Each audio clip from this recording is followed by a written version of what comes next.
to a story that will change the way you see success. Welcome to a story that will not only touch your heart, it will stay with you forever. Because today, you're not just watching a video. You're entering the real life of one of the most famous, most beloved, and most unstoppable men in the world. A man who made the whole world laugh while hiding his pain. A man who jumped off buildings, broke his bones, cracked his skull, shattered his body, just to entertain us. A man who became a global superstar, but never had a real childhood. His name is Jackie Chan. But this is not the Jackie Chan you know from the movies. This is the boy who was abandoned by his parents. The child who was beaten into discipline. The stuntman who nearly died again and again, just for one more shot. The legend who made billions, then gave it all away. And the old man who looks back at his life, wondering if he forgot to live. In this video, you will discover the brutal training Jackie survived as a child, the heartbreak of being separated from his parents for 10 years, the dangerous stunts that almost ended his life, the loneliness of global fame, the regret he carries about his son, and the ultimate truth he learned after decades of sacrifice. You will also learn how real success is built, not with shortcuts, but with discipline, failure, heartbreak, and courage. And here's the best part. This video will also improve your English. Because as you listen to this story, told in easy, emotional, clear English, your brain will connect deeply with real vocabulary, natural sentences, and powerful storytelling. You won't just learn about Jackie Chan. You'll start thinking in English as the story flows into your mind. So get ready. Get ready for a story that is not just emotional, not just motivational, but one that will stay with you for life. Let's begin. Part 1. The Boy with No Home, Jackie Chan's Painful Beginning. Jackie Chan was not born rich, he was not born strong, and he was definitely not born famous. He was born as a poor child in Hong Kong on April 7, 1954. His real name was Chan Kong Sang, which means born in Hong Kong, because his parents had just escaped from civil war in China. They were refugees. They had nothing. His father, Charles Chan, worked as a cook. His mother, Li Chan, worked as a housemaid. They didn't have money for toys. They didn't have time for love. They didn't even know how to raise a child. So when Jackie was born, they gave him to someone else for a few years, just so they could survive. He grew up alone, and the only thing he understood, even as a small child, was this: I have to be strong. Nobody is coming to save me. When Jackie was 6 years old, something happened that changed his life forever. His parents got a job offer to work in Australia. It was a big chance for them, but they couldn't take Jackie with them. So they made a decision that would leave a scar in his heart for the rest of his life.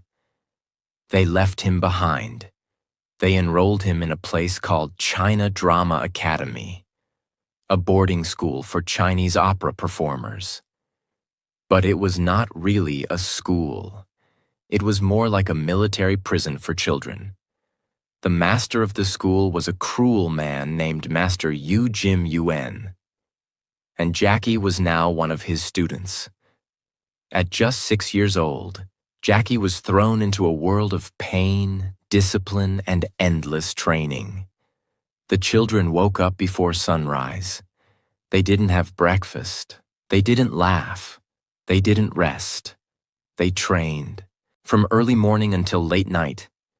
They trained their bodies, their voices, their flexibility, their reactions. If they cried, they were hit. If they made a mistake, they were punished. If they fell, they were told to get back up. There was no sympathy. There was no love. There were no weekends. There were no holidays. There were no parents. They slept on wooden floors. They ate cheap food. They used one shared bathroom. The master believed in discipline through pain. He made the boys hold handstands for hours. He tied their legs open to make them do full splits. He beat them with sticks if they couldn't memorize a line. And this happened every day, for 10 years. Jackie once said in an interview, "I used to cry every day, but no one cared. I just wanted to see my parents, but they never came." That's the part of Jackie's story nobody tells you. Behind every smile you've ever seen on screen was a child who felt abandoned, unloved, and broken inside. Inside the school, Jackie met other boys who would become his brothers. Together, they were called the 7 Little Fortunes. It was like a team of top students who were the best at acrobatics, kung fu, and performing. They toured all over Hong Kong, doing shows for money. The leader of the group was Jackie. Even back then, he had extraordinary talent. He could do flips. He could jump through rings. He could fight, sing, fall, and dance, all in one performance. He wasn't doing it because he loved it. He was doing it because he had no other choice. And deep inside his heart, he still hoped that one day, his parents would return for him. But they didn't. By the time Jackie was 10, he had no parents, no toys, no holidays, no real friends outside the school, no warm bed, no hugs, no one to tell him, "You're doing great." All he had was his pain and his dream. If I work hard enough, maybe one day the world will see me. From age 6 to age 17, Jackie lived inside that painful world. But he didn't break. In fact, it made him stronger than anyone could imagine. He learned how to control pain, how to smile even when it hurts, how to make a perfect move after 1,000 failures, how to obey, how to lead, how to sacrifice, and how to stay humble.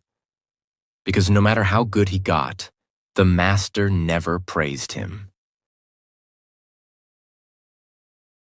This was the Jackie Chan the world doesn't know.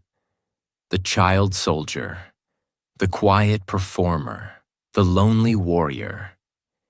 He didn't choose this life, but it became the foundation for everything he would later become.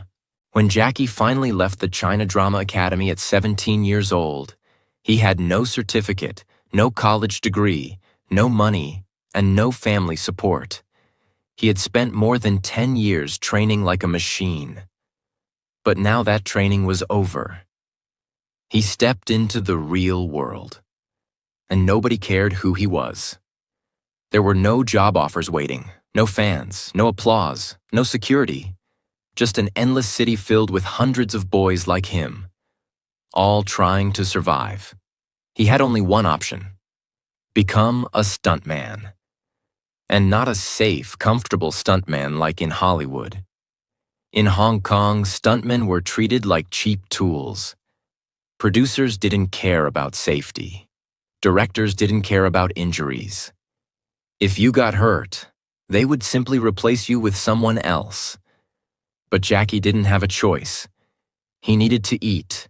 He needed a future. So he said yes, and walked straight into the most dangerous chapter of his life. Jackie started working as an extra in low-budget kung fu films. He was not the hero. He was not even the villain. He was the man in the background who gets punched once and falls down. Sometimes he was a bandit, sometimes a bodyguard, sometimes just fighter number 4. Nobody cared what his name was. Nobody gave him lines.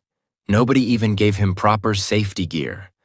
All they gave him was a quick direction. Jump from here. get kicked, fall down, don't cry. And Jackie followed every order. He jumped off balconies, rolled down stairs, crashed through tables, fell flat on his back, landed on his face, got kicked in the teeth, hit with real wooden sticks, thrown into walls, almost drowned, lost teeth, dislocated bones, and once almost broke his neck.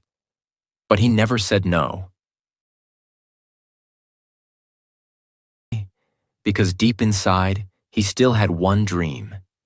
If I do this better than anyone else, maybe one day they'll remember me. One day in the early 1970s, Jackie got hired as a stuntman for a film called Enter the Dragon. And this was not just any movie. It was the first major Hollywood martial arts film. And the star of the film was none other than Bruce Lee.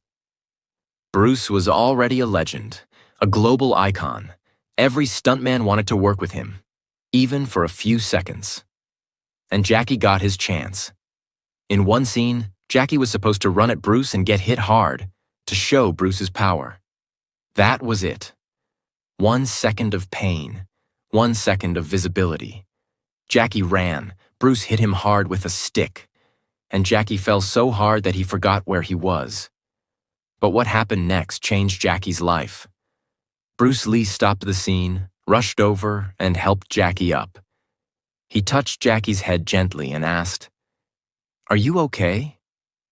It was such a small moment, but for Jackie, it was the first time someone important noticed him. He pretended he was still hurt, just to enjoy a few more seconds of Bruce Lee's kindness.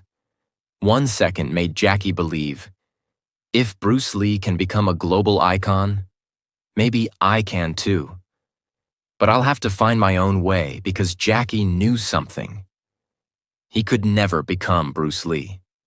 Bruce Lee was serious, powerful, clean, perfect. But Jackie?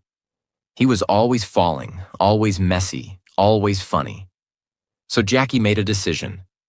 I won't copy Bruce Lee. I'll do something nobody else does. I'll be the man who fights and falls, who fights and laughs, who fights and gets hurt, but gets back up. That was the moment Jackie began to shape his future. Even after working with Bruce Lee, Jackie's life didn't change instantly. For years, he was just another nameless man getting kicked on camera. Producers laughed at him. Directors ignored him. Nobody gave him a main role.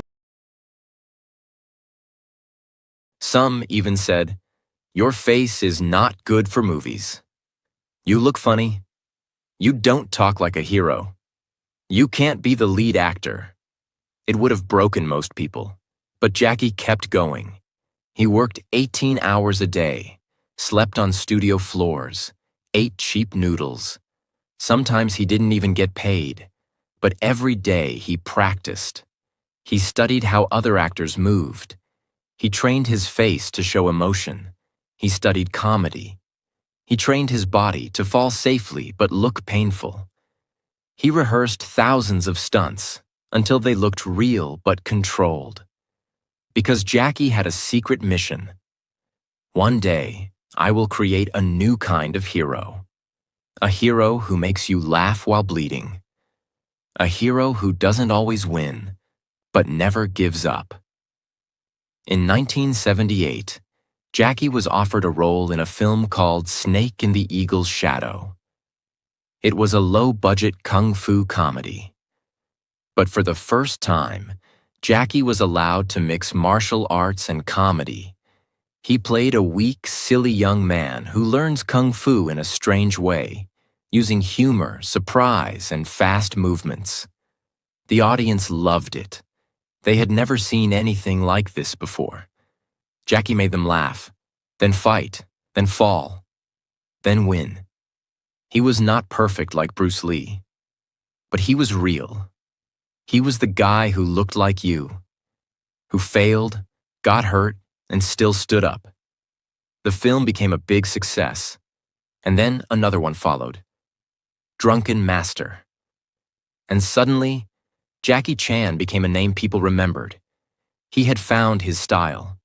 Not Bruce Lee's style, not anybody else's style, but Jackie Chan's style. Pain, laughter, chaos, stunts, comedy, and courage. Jackie didn't get lucky. He didn't know the right people. He didn't have rich parents. He didn't get help. He built himself with pain, falls, failures, broken bones, and quiet practice. Over many, many years. And now, he was finally ready to take the next step. To become more than just a star in Hong Kong. He wanted the world. But the world wasn't ready for him yet. Part 2. Jackie Chan versus Hollywood, the painful road to global fame. By the late 1970s, Jackie Chan had finally become a star in Hong Kong. After years of broken bones, rejection, and humiliation, he was now the face of kung fu comedy. His movies like Drunken Master and Snake in the Eagle's Shadow had made him a household name. Audiences loved his speed, his humor, and his style. And Jackie? He wasn't satisfied. He looked beyond Hong Kong, beyond China, beyond Asia. He wanted the world. He wanted to break into Hollywood, the biggest movie industry on earth. Because for him, true success didn't mean being famous in one country. It meant being known everywhere. But what Jackie didn't know was that Hollywood wasn't ready for him. And his next journey would be one of the most painful, humiliating, and difficult chapters of his life. In 1980, Jackie got an offer to work in the United States. It was a dream come true. An American producer had seen his Hong Kong films and thought, this guy could be the next Bruce Lee. They gave Jackie a role in a movie called The Big Brawl. It was his first leading role in an English-language film. The producers were excited. Jackie was excited. Everyone thought it would be a big success. But the moment filming started, Jackie realized something was wrong. The American director didn't understand Jackie's style. He wanted Jackie to fight like Bruce Lee. Serious, slow, powerful. But Jackie was not Bruce Lee. He tried to suggest ideas, fast moves, funny reactions, crazy stunts, but the director said, no, no. Just do it the American way. Jackie felt frustrated and ignored. Nobody listened to his creative ideas. Nobody let him be himself. A guest in someone else's system. When the movie was finally released, it flopped. American audiences didn't understand Jackie. Asian audiences didn't like the American version of him. And critics said, this actor is trying to be Bruce Lee, but he's not even close. Jackie felt embarrassed, disappointed, and angry. He had left Hong Kong at the peak of his success. And now he was being laughed at in the country he dreamed of conquering. But Jackie didn't give up. He signed up for another American movie, The Cannonball Run. It was a comedy with Hollywood stars like Burt Reynolds and Roger Moore. Jackie was given a small role, a Japanese driver. There was one big problem. Jackie is not Japanese. He's Chinese. But the producers didn't care. They didn't even know the difference. To them, all Asians were the same. Jackie was too polite to say anything. He wore the costume. He smiled for the camera. He delivered the lines they gave him, and once again, the movie failed to help his career. He was being used as a decoration, not as a real actor. He was being placed in movies not to shine, but to fill a spot. And the worst part? He couldn't speak English fluently. So during interviews, Jackie struggled to express himself. He felt stupid, small, and lost in translation. He returned to Hong Kong. not as a global star, but as a man who had tasted rejection from the biggest stage in the world. After failing in Hollywood, most people would give up. They would say, "I'm not good enough. It's not my time. They don't accept people like me." But Jackie did something different. He returned to Hong Kong, sat down with his team, and said, "We're going to build something they've never seen before. They rejected me? Then I'll give them a reason to come begging." He decided to make his own kind of films, combining wild stunts, real pain, fast-paced action, Hong Kong culture, national-level storytelling, comedy and emotion, and Jackie's signature smile. He created a new genre, not traditional kung fu, not Hollywood action, but something in between. And this time, he had full control. He directed the films himself, choreographed the fights himself, designed the stunts himself, even sang the theme songs in Chinese. He became a one-man movie army. From 1985 to 1995, Jackie made film after film, each one more insane than the last. Some of his most iconic works during this period: Police Story, where he slides down a 5-story pole covered in lights; Project A, where he falls from a clock tower and lands on his head; Armor of God, where he jumps between trees and cracks his skull open; Rumble in the Bronx, where he breaks his ankle and keeps filming with a sock painted to look like a shoe. Every single film had real danger, real blood, and real Jackie Chan pain. He did not use stunt doubles. He did not use CGI. He believed, if I want the audience to feel something real, then I have to do something real. These films became legendary in Asia, Europe, and even parts of Africa and South America. Slowly, the West started watching. American fans started saying, "Who is this guy? Why does he risk his life in every movie? This is better than anything we have in Hollywood." Hollywood producers began to notice. And this time, they didn't want to control Jackie. They wanted to bring him in exactly as he was. By the late 1990s, Jackie was nearly 45 years old. He had already broken his fingers, his nose, more than 5 times, his ribs, his teeth, his skull, his ankles, his spine. He had performed over 1,000 stunts, many without permission or safety checks. He had nearly died more than 10 times on set. But he was still smiling, still climbing, still dreaming. Then came one final chance.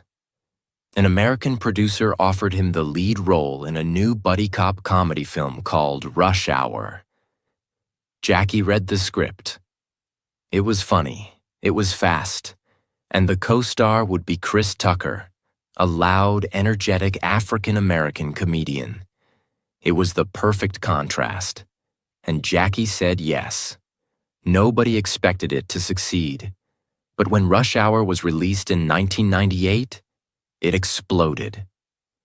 Rush Hour became one of the biggest action comedy hits in history. Jackie's fights, expressions, accent, timing, and chemistry with Chris Tucker were loved across the world. He was finally accepted, not as the next Bruce Lee, but as the first and only Jackie Chan.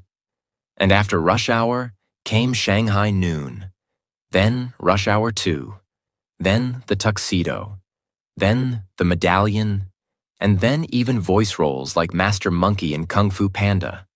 The same man who had once been laughed at, rejected, and ignored by Hollywood was now invited, respected, awarded, and loved by Hollywood. For the first time in his life, Jackie Chan was no longer fighting for attention, no longer chasing fame, no longer struggling for a break. He had become a global icon. From Hong Kong to Hollywood, everyone knew his name. His movies were everywhere. In every cinema, on every TV, in every language. He had money, awards, fans, respect, and a long list of directors begging to work with him. But something was wrong. Something inside Jackie didn't feel complete. In fact, he was feeling something worse than emptiness. He was feeling guilt. Because while he was climbing the mountain of success, there was one part of his life he had left far behind. His family. And the first person that came into his mind was his son. Jackie Chan had a son named J.C. Chan, born in 1982. Jackie was 28 at the time, already a rising star in Hong Kong. But even when J.C. was born, Jackie wasn't ready to become a father. He was still working day and night on film sets, jumping through windows, falling off buildings, doing press tours, flying between countries. He wasn't home. He didn't attend school meetings. He didn't go to games or birthdays. He didn't teach his son how to ride a bike or solve problems. Instead, Jackie said to himself, "If I make more money, I can give my son a better future." But what JC wanted wasn't money. He wanted his father. By the time Jackie realized this, it was too late. JC had grown up feeling ignored, unseen, and unloved. In interviews, JC admitted that he was often raised by his mother, helpers, and private tutors, but rarely saw his father. And when they did talk, Jackie was not soft. He was strict. He was cold. He didn't know how to be emotionally present. Years later, Jackie wrote in his autobiography, "When I think about my son, I feel I've failed. I was too focused on success. I gave him everything, except myself." He admitted that he once hit JC so hard during an argument that his wife had to pull him away in fear. He later said, "I regret that moment every day." Jackie had grown up being beaten by his master. That was how he learned discipline. But he didn't realize his son wasn't him. JC wasn't a fighter. He wasn't a stuntman. He wasn't trying to be a martial artist. He just wanted to be a son. But Jackie couldn't see it then. He was blinded by ambition. JC tried to follow in his father's footsteps, entering the entertainment world. He studied music. He tried acting. But every time he appeared on screen, people said, "That's Jackie Chan's son. Let's see if he's like his dad. He better be great." The pressure was crushing, and JC struggled to find his own identity. He didn't want to flip off rooftops. He didn't want to fight 10 men at once. He wanted to sing, create, and just be himself. But being Jackie Chan's son means the world never lets you be normal. Jackie once said, "I gave my son too much. I tried to make up for my absence by giving him everything he asked for. Gadgets, opportunities. But I forgot to give him values. That was my mistake." He believed he was giving love by giving things. But what he missed was presence, emotion, patience, and listening. In 2014, JC was arrested in Beijing for drug possession. The news spread across the world instantly. He was sentenced to 6 months in prison. The son of Jackie Chan, known for discipline, strength, and clean living, was now in jail. The media went wild. Fans were shocked. Reporters asked, "How could Jackie's son end up like this?" But Jackie didn't blame anyone. He blamed himself. He released a public statement that said, "I'm ashamed. I feel pain as a father. JC must take responsibility, but I know this is also my failure. I didn't guide him well. I failed to be there when it mattered most." It was the most emotional public apology Jackie had ever made. Behind the strong body, the smiling face and the fighter's heart, was now a father full of regret. As Jackie entered his 50s and 60s, he started to reflect more deeply on life. He thought about his childhood. He thought about his pain.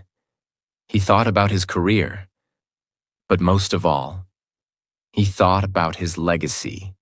He made a shocking decision. Jackie Chan announced that he would donate almost all his wealth to charity when he dies, not to his son. He said, if JC is capable, he can make his own money. If he's not, he won't know how to keep my money anyway. This made headlines around the world. Some people supported it, others were confused. But Jackie explained, I don't want to leave behind money. I want to leave behind values. My money came from pain. If my son doesn't understand that pain, the money will destroy him. He wanted JC to learn the way Jackie learned, by falling, by failing, and by growing strong through it. Even with all his success, Jackie now spends many days thinking about what he missed. He missed the warmth of a father-son bond. He missed moments of childhood. He missed conversations that could have changed everything. He has said in interviews, when you're young, you think money is everything. You think fame is power. But when you grow older, you realize the most important things in life are love, peace, and time. Jackie started doing more charity work, helping schools, orphanages, and young stunt performers. He became more active in public education, safety campaigns, and youth training. He also began mentoring young actors, giving them advice he never received, because he didn't want others to repeat his mistakes. Jackie Chan remains a hero to millions, but his legacy is not simple. Some criticize his political opinions, some criticize his parenting, some feel disappointed in how he handled certain things. But one thing is clear. Jackie never pretended to be perfect. He always showed his scars, his wounds, and his failures. And maybe that's what makes his story so powerful. He's not a man of fantasy. He's a man who rose from pain, loneliness, and confusion, who made the world laugh and cheer, and who now, in silence, reflects on what really matters.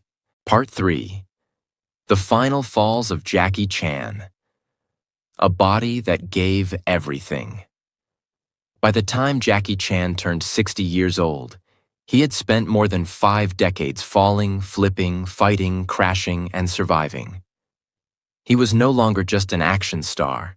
He had become a symbol of courage, sacrifice, and unstoppable energy.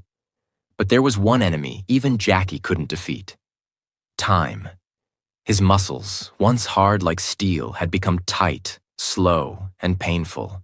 His bones, once flexible like rubber, had become stiff, sore, and cracking.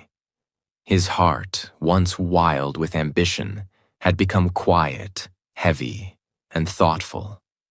Jackie Chan, the man who flew through glass windows, jumped between moving cars, and fell from rooftops, was now struggling to do the smallest things.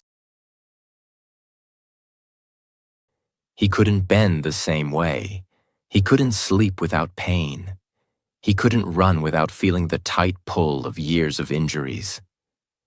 But still, he refused to stop. By this stage in life, Jackie's medical file looked like a war survivor's. He didn't just get hurt once or twice. He was almost killed more times than most people can count. Let's look at the real list. Skull fracture from Armor of God, where he almost died and started bleeding from his ears. Broken nose, more than 3 times. Broken fingers, several times. Dislocated shoulders, many times. Fractured ribs, countless. Broken ankles. Once had to wear a sock painted like a shoe just to finish a movie. Pelvis injury, made walking difficult for years. Teeth knocked out, then fixed and lost again. Severe burns, from explosions gone wrong. Permanent hearing loss in one ear. Back injuries that still make it hard for him to sit for long. Chronic spinal pain from decades of abuse. And perhaps the worst part? Most of these injuries were never fully healed. Because Jackie never took long breaks. He would rest a little, then go back to set. Why? Because he believed, if I don't finish the movie, the whole team suffers. I can't let them down. That was Jackie's biggest strength and biggest flaw. He never put himself first. Even after 50, Jackie continued doing real stunts that most actors wouldn't dare attempt at 25. In movies like Who Am I? He slid down a 21-story glass building without a harness. Chinese Zodiac. He jumped across cliffs and did fast-paced car chases. Skip Trace. He was in freezing water for hours. Vanguard. He performed multiple chase scenes even after injuring his hip. Producers begged him to use stunt doubles. But Jackie always said the same thing. If the audience sees my face in the shot, they believe it. If they believe it, they feel it. That's what I'm here for. To make them feel something real. That was Jackie's mission. Not just to entertain, but to make people feel something real, even if it broke him. After each scene, Jackie didn't go home smiling. He often limped back to his trailer, holding his back, icing his legs, sometimes crying from the pain. He couldn't sleep well. He had trouble standing for long. His hands would shake after every fight scene. And sometimes, he had to be helped just to take off his costume. But when the camera turned on, he became Jackie Chan again, because he knew there are people out there watching this movie who are going through pain, sadness, and depression. If I can make them smile, even for 10 seconds, it's worth everything. That was his mindset, and that's why the world loves him, not just for his talent, but for his heart. As Jackie reached his 60s, his doctors started warning him. They said, "You can't take another fall like this. If you hit your head again, you could lose your memory. One wrong move could paralyze you." But Jackie kept pushing, because stopping meant facing something he wasn't ready for. Silence.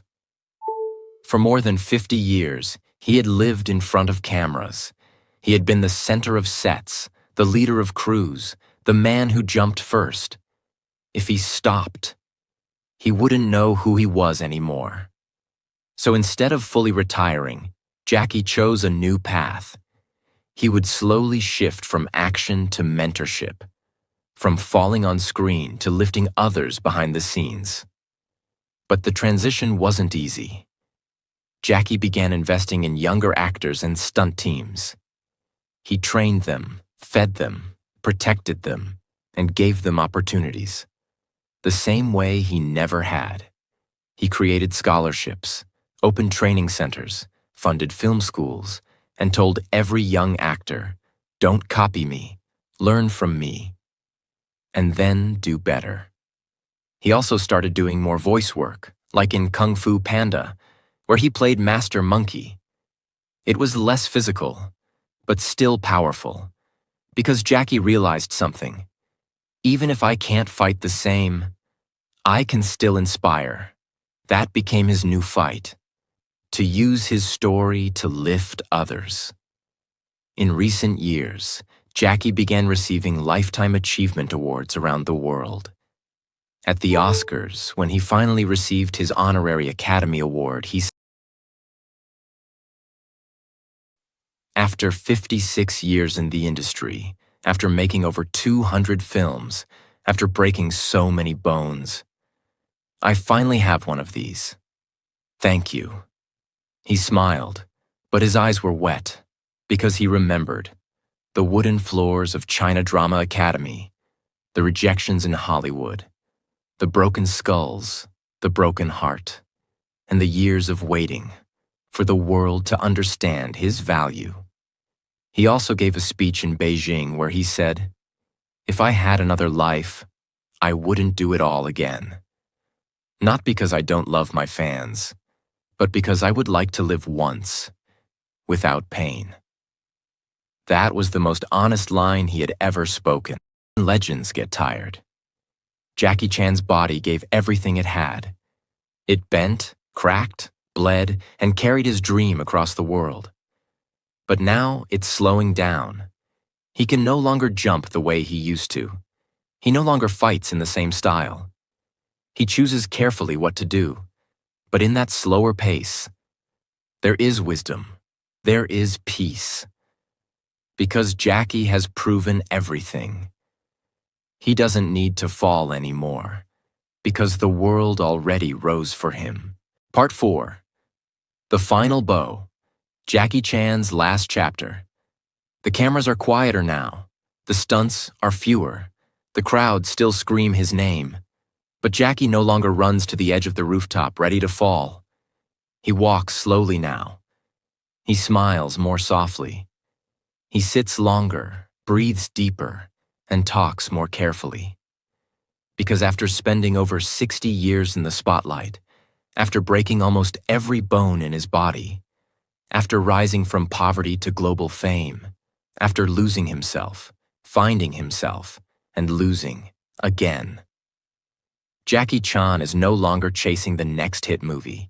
He's chasing something else, something he had ignored for most of his life. Peace. Today, Jackie lives a slower, simpler life.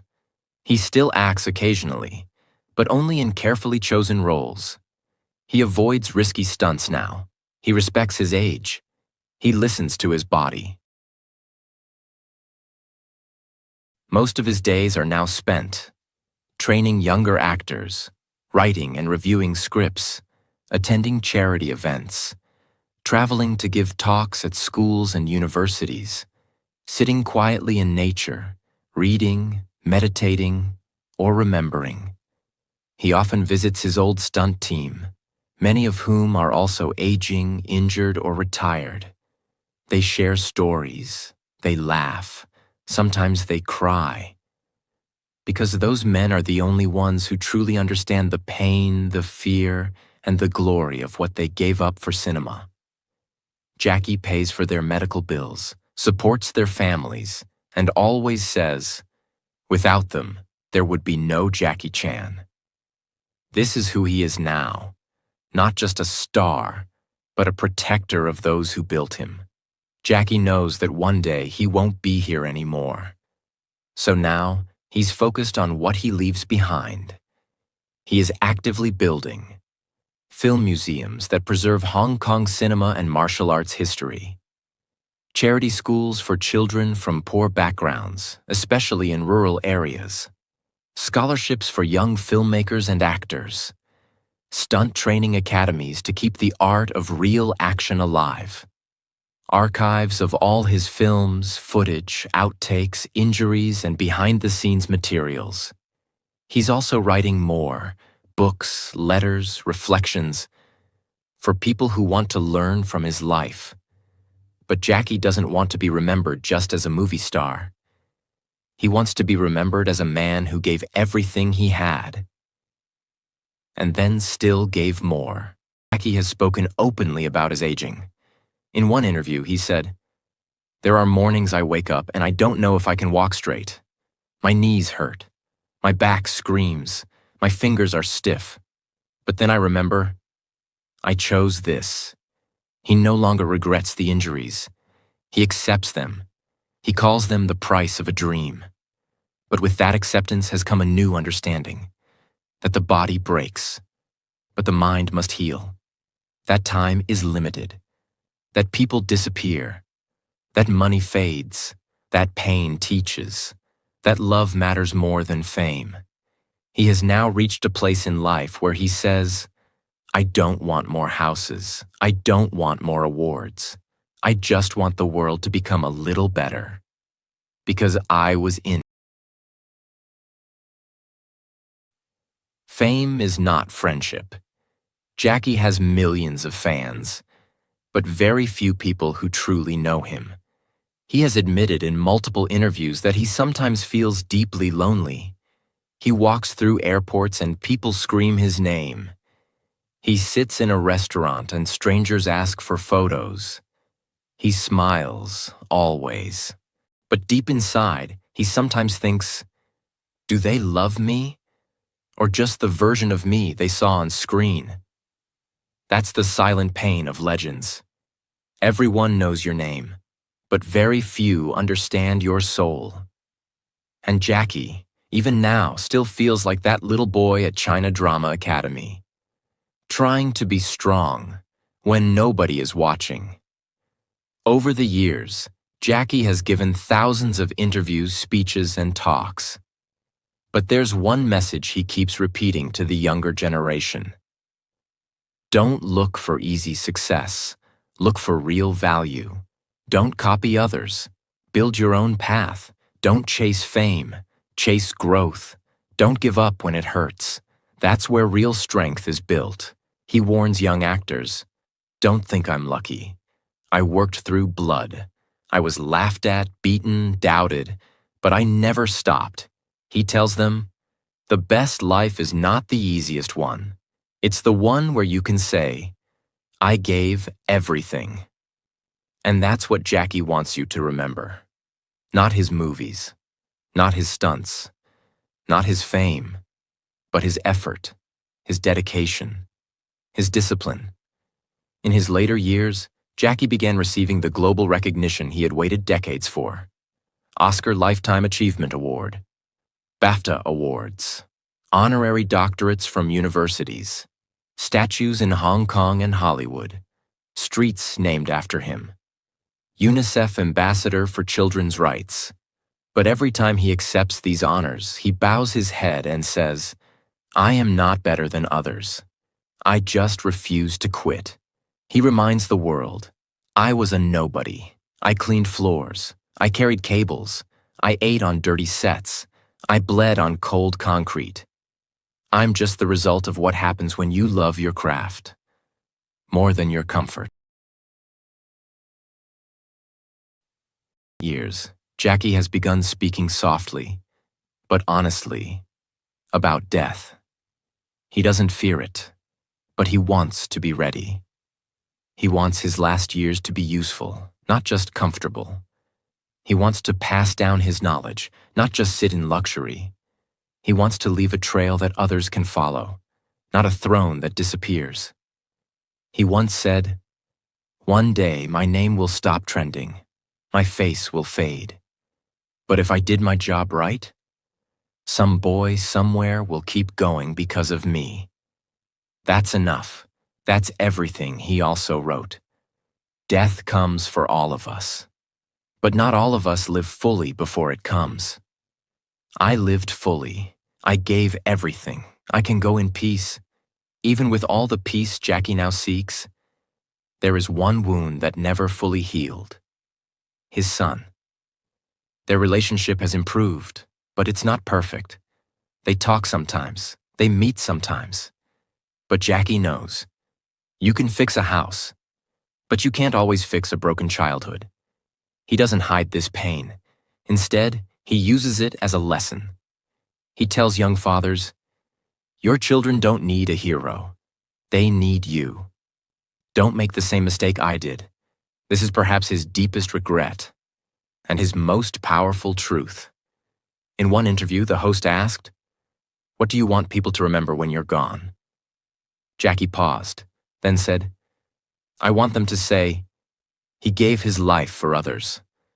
Not just on screen, but off screen. He never gave up. He didn't pretend to be perfect.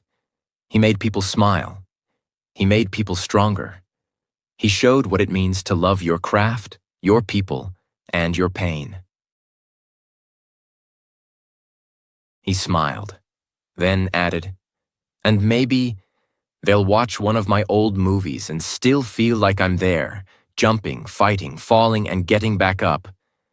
One last time. This is not just Jackie Chan's story.